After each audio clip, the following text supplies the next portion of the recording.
est-ce que Biden serait vraiment le joueur qui fait, entre parenthèses, un peu peur, ou il y en aurait d'autres comme Amazon, qui, je pense, on en a parlé la dernière fois, ou on va en parler aujourd'hui, lance bientôt les publicités sur Prime. Si on regarde annualiser les 12 derniers mois, je pense que Amazon, au niveau publicitaire, c'est 55 milliards de revenus, simplement avec la plateforme de pub. Après, si on vient intégrer le volet des publicités sur Prime, je pense qu'il prévoit faire un 7 milliards additionnel juste ici.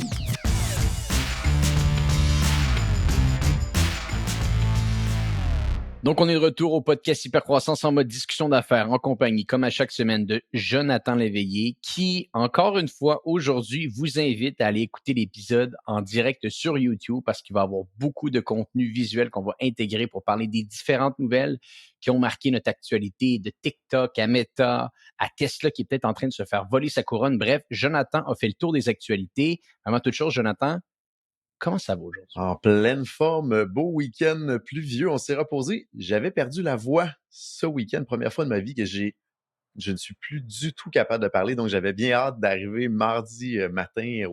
On enregistre le mardi, comme vous pouvez comprendre aujourd'hui, pour voir à quel point j'aurais été capable de faire le podcast. Et c'est fonctionnel ce matin, heureusement, bien content et tout à fait en forme. On n'a rien d'autre à faire que se reposer quand il pleut autant que ça ici au Québec.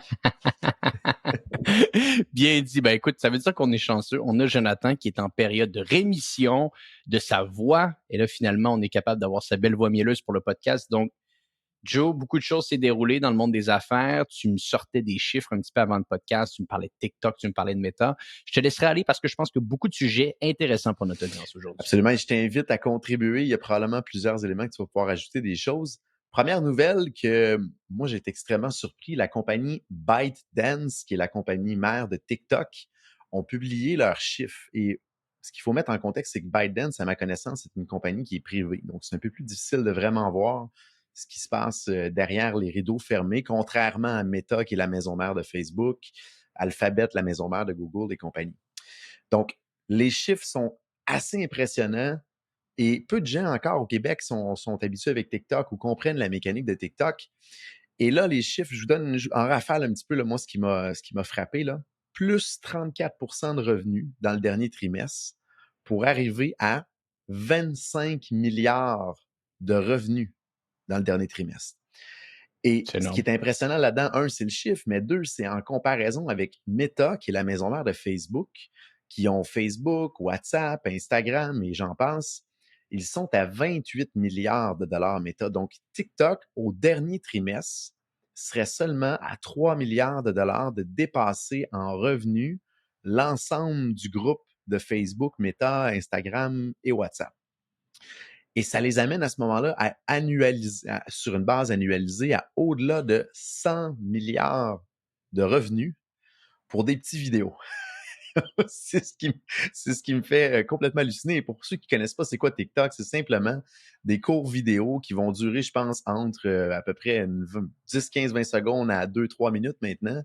Et c'est en rafale. On scroll et on voit des vidéos un après l'autre. Et tout ça, au final, il s'approche sur une base annualisée à au-delà de 20 milliards de profits.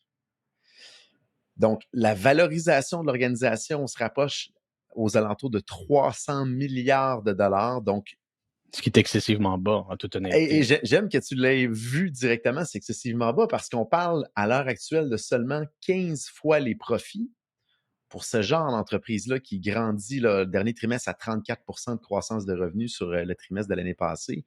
C'est très, très, très bas, 15 fois les profits et 3 fois les revenus à ce moment-là. Donc, c'est un peu un aubaine à l'heure actuelle, mais on peut pas en acheter parce que c'est pas public à ce moment-là. Mais c'est quand même des chiffres qui sont extrêmement impressionnants parce que ByteDance et TikTok, ça n'a pas démarré en même temps que Facebook et Meta dans les milieux des années 2000. Là, on parle début des années 2010, à peu près mi-2010 environ.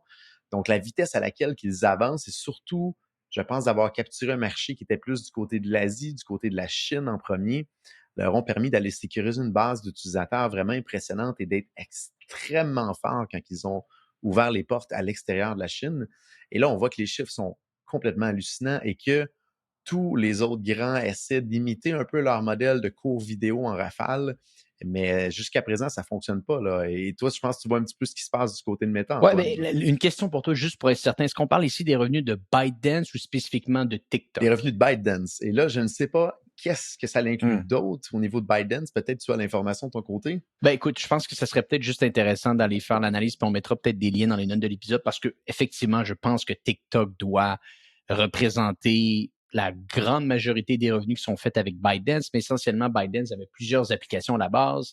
Il y a eu un merge ultimement qui s'est fait avec Musical.ly qui a créé TikTok. Donc, il y a eu plusieurs applications qui ont été créées à partir de ByteDance. Donc, ça, on fera peut-être des petites recherches, on mettra des liens dans les notes de l'épisode pour essayer de voir si il y a de l'information sur la segmentation des revenus parce que, comme Jonathan l'a mentionné, ce n'est pas une entreprise qui est publique et ce n'est pas une entreprise nord-américaine. Donc, c'est important également de comprendre que pour ces raisons-là, l'information qui va être accessible à nous va être plus difficile à trouver, d'autant plus de toute cette guerre, entre parenthèses, qui se déroule en ce moment entre TikTok et les autorités américaines pour rester sur le territoire. Donc, je pense que ça, c'est important de mentionner. Ceci étant, quelques points intéressants par rapport à TikTok ici, et je parle avec une certaine expérience, sachant que je suis dans le milieu du marketing numérique. Bon, nous, J7, agence de publicité Facebook, Pure Commerce, qui est notre autre agence qu'on a lancée en 2021, qui, elle, se spécialise vraiment dans la croissance des boutiques en ligne. On a mis ultimement, je crois, il y a peut-être à peu près un an et demi de ça, une petite escouade à l'intérieur de notre groupe spécialisée pour essayer de comprendre un peu la thématique avec la publicité sur TikTok. Et la conclusion a été la suivante, c'est que c'est une plateforme qui avait beaucoup de potentiel au niveau organique, mais qui n'avait pas atteint un certain niveau de maturité au niveau publicitaire. C'est-à-dire que l'algorithme, la possibilité d'aller générer des achats avec la plateforme était plus complexe. On a donc pris le projet, on l'a laissé de côté un petit peu dans les 6 derniers mois, mais j'ai pu comprendre que dans les 6 derniers mois, il y a eu quand même beaucoup d'améliorations de leur côté au niveau de TikTok. On fait encore un petit peu de campagne chez nous, mais beaucoup moins. Mon point est le suivant. Meta a été capable de prendre autant de parts de marché parce qu'ils ont été le joueur qui a finalement pu répondre à la problématique que la petite et moyenne entreprise avait. Est-ce que je peux trouver un canal publicitaire qui me prouve mon retour sur investissement? Et ça au volume. Google a été un des premiers joueurs à le faire, mais Facebook vient chercher une audience qui est un petit peu plus différente. C'est-à-dire sur Facebook ou sur Meta, on est davantage sur une plateforme de découvrabilité. C'est-à-dire on se connecte le matin sur Instagram, pas dans une optique d'aller acheter des pneus d'hiver ou aller acheter des vêtements. Mais si l'angle d'approche marketing est intéressant, c'est peut-être là qu'on peut se laisser prêter au jeu.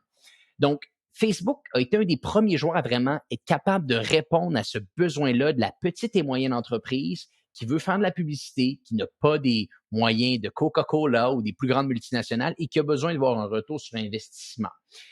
Ils ont été capables de prendre ce marché-là. Et Facebook ont dit spécifiquement que leur plus grand rival qu'ils voyaient de plus en plus était TikTok. L'endroit où j'ai envie d'aller peut-être pousser la recherche un petit peu plus loin, ça ne sera pas aujourd'hui, mais ça pourrait être dans un prochain épisode, Jonathan et moi, qu'on fait ensemble, c'est qui sont les clients au niveau publicitaire de TikTok. Parce que si la maturité de la plateforme au niveau publicitaire n'est pas au même niveau que Meta, mon intuition me porte à croire que les gros joueurs qui font de la publicité sur TikTok au moment où on se parle sont davantage des grandes corporations qui n'ont pas nécessairement besoin de voir le retour sur investissement jour 1. Et ça serait ça, moi, la question que j'aimerais essayer de répondre parce que c'était ce que Meta a été capable de faire mieux que tout le monde. Donner la possibilité à ces annonceurs, à ces petites et moyennes entreprises. TikTok, je n'ai pas vu encore ce retour sur investissement continuellement.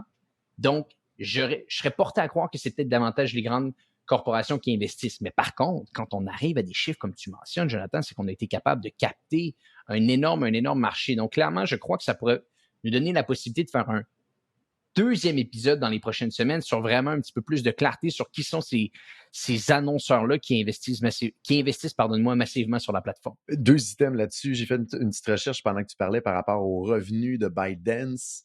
On parle 60% de leur revenu vient de la version chinoise de TikTok qui s'appelle Douyin. Peut-être que je le prononce mal, je m'excuse. Et ils ont également d'autres source de revenus, Combien de pourcentage? 60 Combien de pourcentage? à l'heure actuelle, selon les sources Ah, que j'ai trouvées, puis là, encore, c'est une compagnie privée, donc est-ce que les sources sont bonnes ou pas? On parle de 60 qui provient de la version mmh. chinoise de TikTok.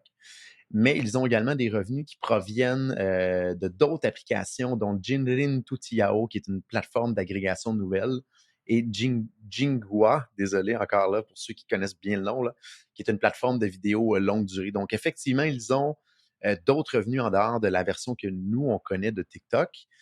Par contre, c'est quand même de ma perception comparable à Meta, qui ont WhatsApp, qui ont Ben, Instagram, la qui la ont... la la discussion à avoir ici, ça serait de se dire si, eh bien, et là, il y a beaucoup de si, on s'excuse ici parce que vu que c'est des informations davantage privées et non publiques, on va devoir faire une deuxième partie, peut-être même une troisième partie. On appellera ça la bataille TikTok-Meta.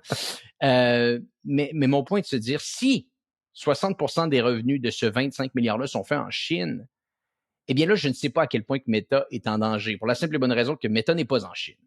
Et que ça veut dire que s'il y a à peu près 13 ou 14 milliards de revenus qui sont faits dans un endroit que Meta ne peut pas être pour des raisons qui sont davantage politiques, soyons honnêtes, ça veut dire qu'il y a peut-être 5, 10, 11 milliards de revenus, qui est énorme d'ailleurs, là, dans le dernier trimestre, qui proviendraient de l'Amérique, qui proviendraient de l'Ouest en général avec l'Europe. Ça serait peut-être à confirmer. Mais je pense que d'y aller de manière très, très granulaire va être excessivement important pour comprendre à quel point un joueur comme Meta est entre parenthèses en danger avec l'avènement d'une autre plateforme publicitaire parce que, comme je l'ai mentionné, nous, dans un contexte plus de l'Ouest, Europe, Amérique du Nord, TikTok n'a jamais été capable d'être plus performant au niveau publicitaire que ce qu'on avait avec Meta.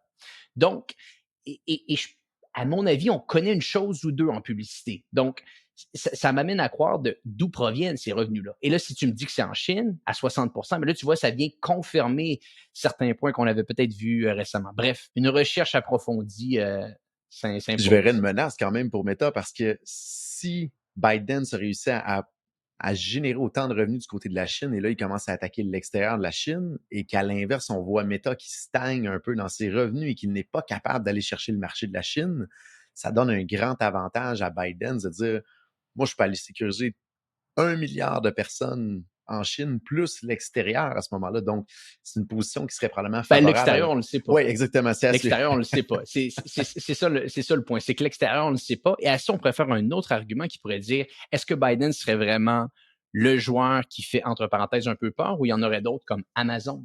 Amazon qui, je pense, on en a parlé la dernière fois, ou on va en parler aujourd'hui, lance bientôt les publicités sur Prime.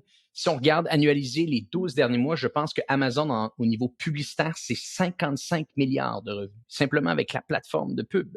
Après, si on vient intégrer le volet des publicités sur Prime, je pense qu'il prévoit faire un 7 milliards additionnel juste ici de publicité. Donc, tu vois, ce qui est intéressant, c'est que pendant longtemps, il y avait un petit peu ce Monopoly qui s'est installé. Mais c'est pas un Monopoly, sachant qu'ils étaient deux. Duopoly, je pense qu'on appelle dans un Oligopole. contexte comme ça. Oligopole. Oligopole, bon, entre Google et Meta sur les publicités en ligne, c'est-à-dire qu'il y avait deux joueurs qui prenaient à peu près toutes les parts de marché. De plus en plus, on fait face à un marché qui est fragmenté, c'est-à-dire qu'on a Google qui reste le joueur numéro un, Facebook, Meta est toujours le joueur numéro 2 au niveau numérique. Mais là, Amazon, c'est la plateforme en plus forte croissance au niveau publicitaire. TikTok, on va devoir faire des petites recherches, semble prendre des parts de marché. Apple n'a pas dit son dernier mot avec tout ce qu'ils sont en train de faire. Donc, clairement, c'est intéressant. Puis, encore une fois, c'est toutes les plus grosses entreprises, même Microsoft, hein, argumentablement avec Bing, qui prend également des parts de marché. Donc, on parle ici d'un marché qui est plus fragmenté. Et je pense vraiment, l'analyse qui va être intéressante de faire, c'est de voir au niveau des revenus de manière granulaire. Où sont-ils générés? Combien de revenus sont générés vers l'Ouest? Combien de revenus sont générés davantage en Chine? Et là, à partir de là, ça va pouvoir nous donner une bonne vision de l'environnement compétitif de ce qui se déroule au niveau de la publicité en ligne. Et on peut peut-être parler de l'impact potentiel dans les entreprises pour ceux qui nous écoutent, parce que moi, j'ai quelqu'un de très proche dans mon entourage qui s'est mis à la tâche de de vraiment être présent sur TikTok et cette personne-là a un commerce de proximité, donc un petit commerce dans le côté restauration et à ce moment-là, il faut de la clientèle très proche. Et ce qu'on s'est rendu compte, puis je l'ai suivi un petit peu dans l'aventure, c'est que l'algorithme de TikTok, quand on produit du contenu, va souvent cibler les gens qui sont proches physiquement de où ce qu'on est. Donc, si on est dans une localité ou une région où il y a peu de gens qui vont publier du contenu, il y a moyen facilement à 0 $ de publicité d'être visible pour une certaine tranche d'âge, parce qu'on ne se le cachera pas, c'est une certaine tranche d'âge généralement qui va être sur TikTok, qui est du 35 ans et moins, même plus du 15-25. Là. Et ça peut faire une bonne différence sur le côté marketing, commercialisation. Et on l'a vu dans les chiffres de ce commerce-là en particulier, alors qu'un compétiteur est mis s'installer juste à côté, les chiffres ont continué à monter et on essaie, en tout cas du moins notre hypothèse, c'est qu'on le corrèle au fait que la présence sur TikTok a été augmentée et ça l'a amené du trafic du réel dans le commerce au bout de la ligne, sans même de faire la publicité. Donc, il y a quand même quelque chose d'intéressant avec TikTok, peut-être exploité dans nos propres commerces. Et ça pourrait être aussi au niveau main-d'œuvre. Donc, si vous voulez attirer de la main-d'œuvre qui est dans cette tranche d'âge-là et que vous avez peut-être quelque chose de sexy à présenter sur la plateforme, il y a moyen probablement d'être présent localement parlant de où vos installations sont. Donc, à ne pas négliger sur ce média-là, qui est un média comme pas nécessairement comme un autre, mais qui serait logique à explorer avant que les autres le fassent. Mais je pense que ton point est excessivement bon. À ne pas négliger. C'est-à-dire, c'est un joueur qui va vite. Où va-t-il? Où sera-t-il dans un an? Ça, c'est une autre question, mais clairement, il a capté l'imaginaire d'une très, très grande partie de la population. Les gens, des fois, vont passer 30-45 minutes sur TikTok sans même s'en rendre compte.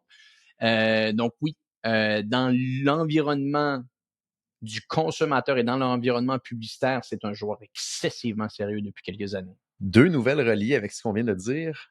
La première, Meta considérait offrir un Oui. forfait à 17 $ par mois aux États-Unis pour ne plus avoir de publicité.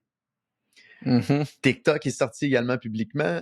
Ils vont probablement proposer un forfait encore là aux États-Unis à 5 $ par mois pour ne pas avoir de publicité également là.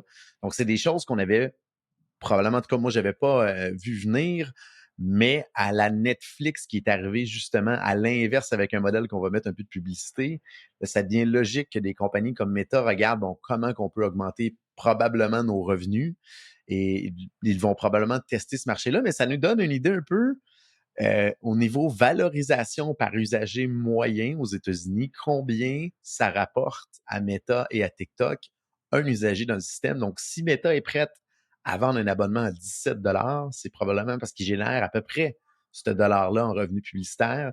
Et là, il y a vraiment un grand clash entre Meta et TikTok. On parle de 17 $ et 5 $ par mois. Donc, est-ce que TikTok est juste plus agressif pour tester le marché?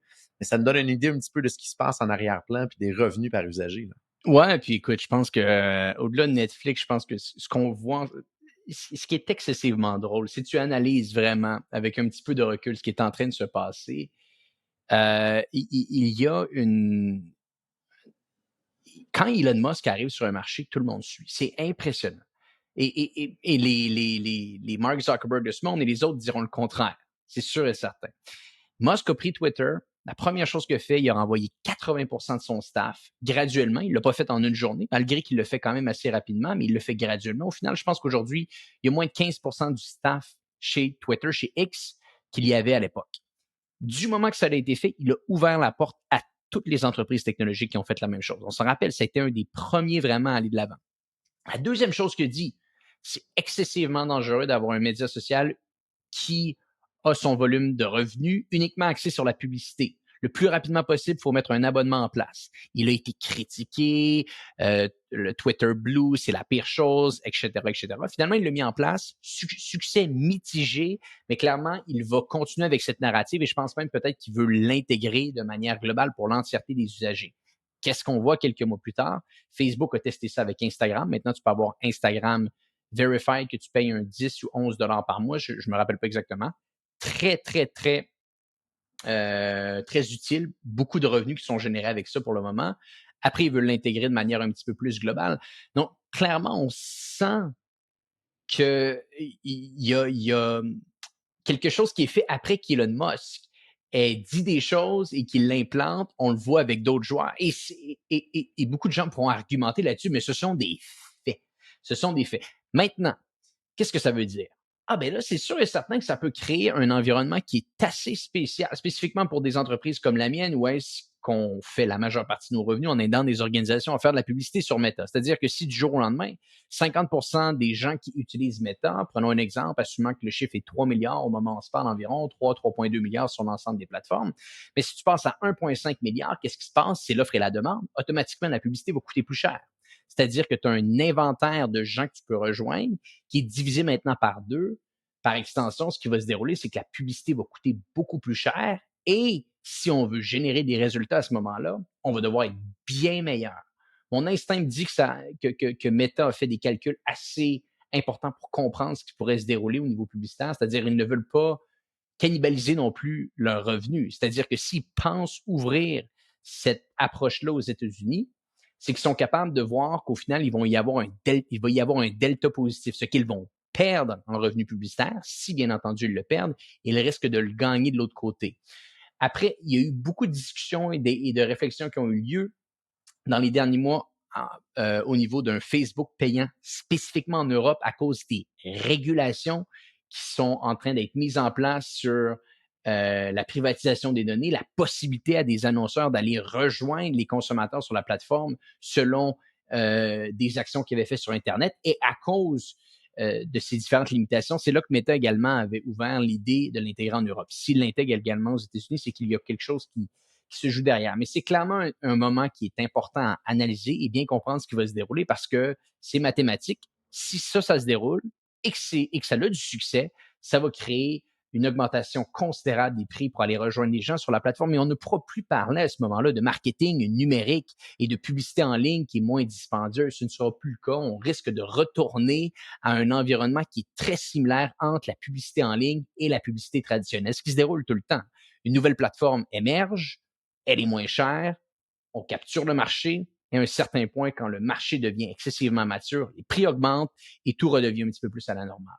Et je trouvais ça super intéressant parce que dans l'épisode que tu as lancé avec l'entrepreneur qui avait 12 coworking, vous parliez de coût par mille, puis là, vous donniez un Ouais, chiffre, vous riez parce que vous saviez combien ça valait dans le temps, que c'était pratiquement un vol au bout de la ligne. Et la bien réalité sûr. aujourd'hui, c'est que la publicité traditionnelle aujourd'hui, la publicité en ligne, il n'y a plus un grand écart Non. positif au final. Là. Ça commence pas mal à être similaire, malgré qu'il y a des avenues à la TikTok et compagnie qui sont moins prouvées pour l'instant, qui En peut termes avoir de des... prix, c'est similaire. Même chose, ça serait poussé un peu. Ça devient de plus en plus similaire. L'enjeu, grosse distinction, c'est la traçabilité. C'est-à-dire qu'une organisation comme la tienne ou comme n'importe quelle entreprise qui nous écoute aujourd'hui veut savoir combien de dollars ils peuvent faire en investissant un dollar. Et ça, c'est l'Eldorado de n'importe quelle entreprise, de quel annonceur. Et c'est ce que le média traditionnel, et même entre parenthèses, le média numérique non Meta, non Google, ne peut faire, malheureusement. C'est-à-dire que très, très peu de plateformes, même au moment où on se parle, qui offrent cette possibilité-là. Et ça, même si ça coûte plus cher, beaucoup d'annonceurs vont vouloir garder cette approche-là parce qu'elle te donne vraiment le tempo sur ton entreprise. Je pense que c'est quelque chose que tout le monde veut savoir. Parlant d'Elon Musk, qui est un peu excusez-moi l'expression, guinea pig d'essayer quelque chose et que les autres en profitent par la suite. L'instigateur, ouais. L'instigateur. J'aime le terme en français, l'instigateur. Tesla, qui est sur le point de se faire voler sa couronne en termes de livraison trimestrielle, donc le nombre, la quantité de voitures, de véhicules qui est livrée aux consommateurs. Tesla était sur une belle lancée de dépasser les 500 000 livraisons euh, au niveau d'un trimestre. Et là, Tesla est passé de 450 000 livraisons il y a 2 trimestres à 400 000 au dernier trimestre. La raison pourquoi j'apporte cette nouvelle-ci, c'est que le constructeur chinois BYD, de mémoire, c'est Beyond Your Dream, je pense que le nom est de ce constructeur-là. Ils sont passés de 350 000 livraisons à 400 000, donc pratiquement ex aequo avec Tesla. Et si on regarde les courbes, fort probablement que dans le trimestre qui est en cours, quand ça va se terminer, BYD va être en avant sur Tesla en termes de livraison trimestrielle. Donc, Tesla est probablement, au moment où on se parle, en train de perdre sa couronne de chef de file en termes de livraison à l'échelle mondiale. Donc, ce qui se traduit beaucoup dans des baisses de prix également qu'on voit de manière répétitive Ben chez oui. Tesla. Il y a beaucoup de propriétaires de Tesla qui ont acheté il y a quelques mois ou quelques trimestres qui sortent publiquement pour dire, ben là, j'ai Si j'avais attendu une semaine ou deux, j'aurais sauvé 5, 10, 15 000 $. Donc, on le voit présentement, ça se reflète dans le prix et ça va probablement rendre quand même de plus en plus accessible les véhicules électriques parce que si Tesla baisse ses prix, les autres vont suivre la danse. Donc, il va y avoir quand même un certain effet de levier sur l'ensemble du marché du véhicule électrique, là. C'est pas le fameux océan bleu, océan rouge que tu nous avais parlé à un certain moment sur un Absolument. podcast, quand le marché devient de plus en plus saturé, qu'est-ce qui se déroule? On revient un petit peu à l'offre et la demande, les prix baissent.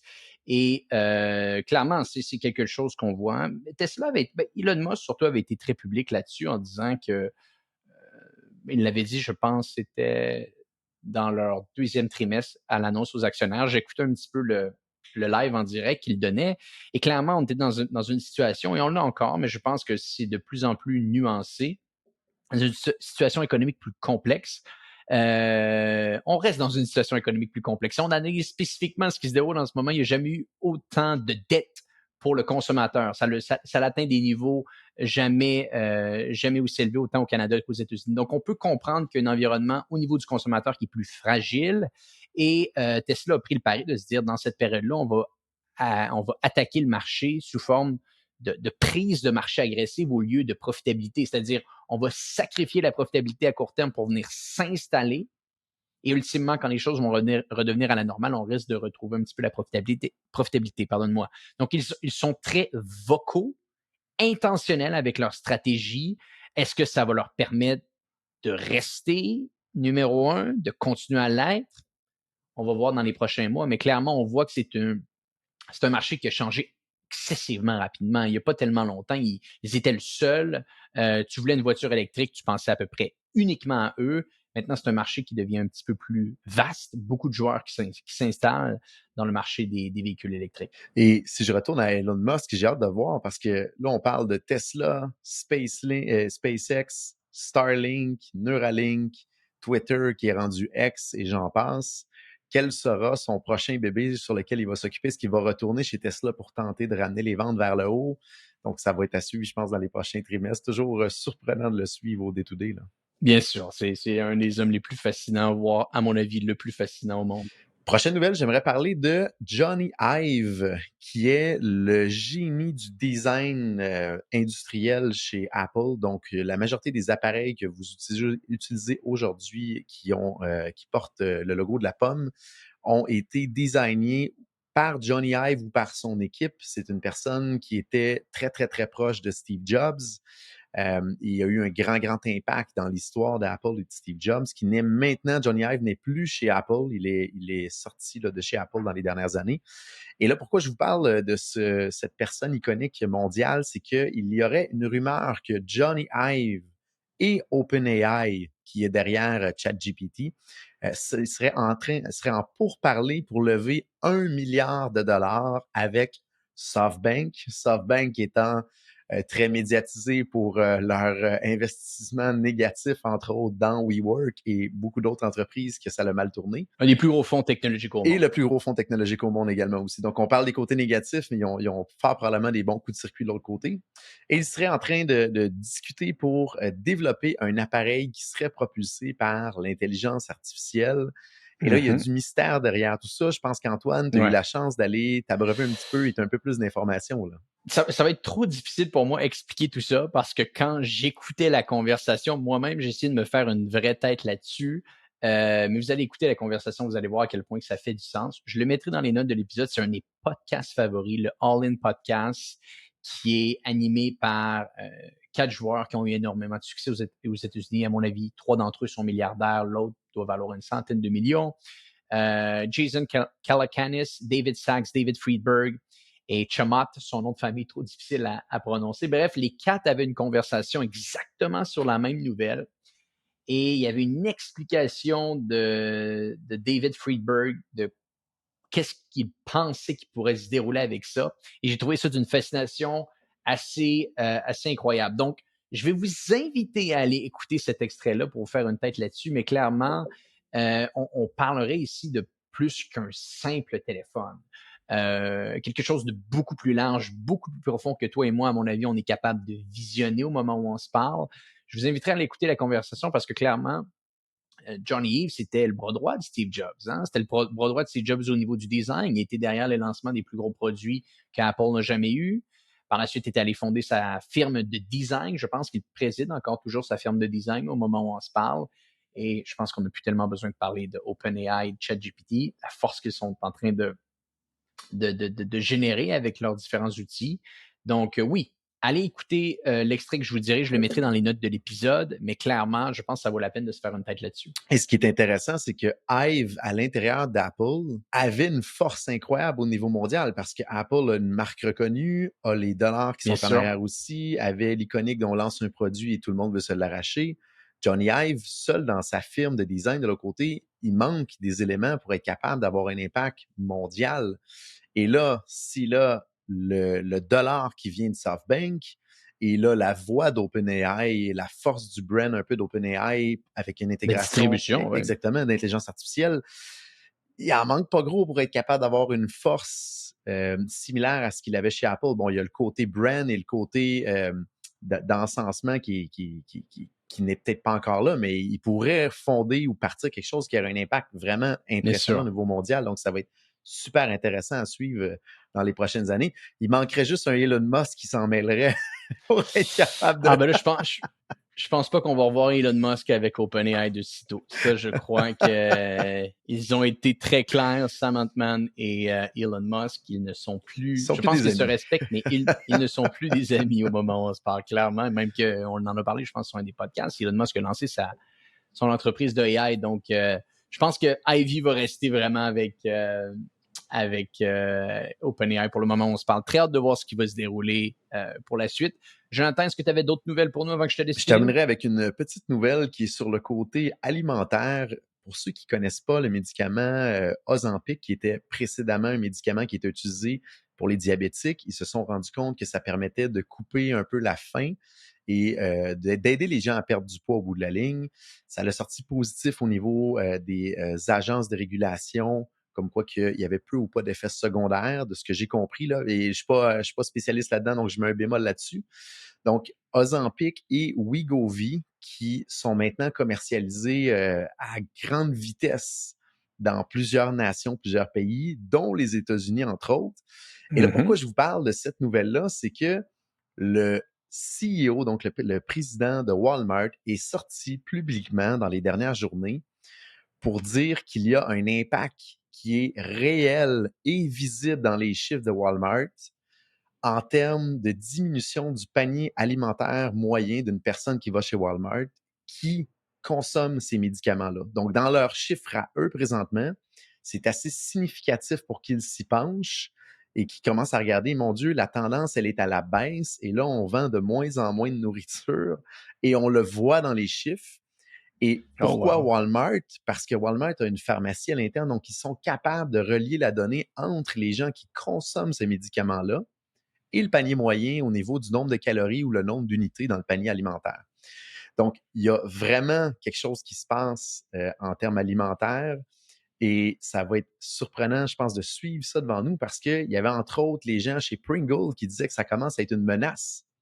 Et là, il y a de plus en plus de marques qui sont des aliments qui ne sont pas nécessairement bons pour la santé, qui commencent à dire, mon Dieu, c'est peut-être une menace pour nous, ces produits-là, les Ozempic de ce monde et les Wegovy de ce monde, parce que ça peut significativement impacter nos chiffres à la baisse de vente, ce qui est pour l'humanité peut-être une bonne chose, mais il y a quand même un impact qu'il peut avoir dans nos entreprises. Si vous nous écoutez, vous êtes une entreprise alimentaire, il y a définitivement quelque chose qui se passe avec ces produits-là qui sont vendus en pharmacie.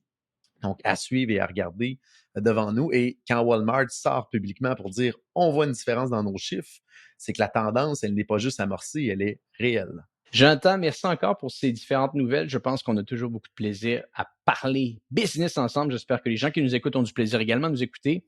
Je te remercie. Et pour les gens qui nous écoutent, on se dit à bientôt pour un prochain épisode de Hypercroissance.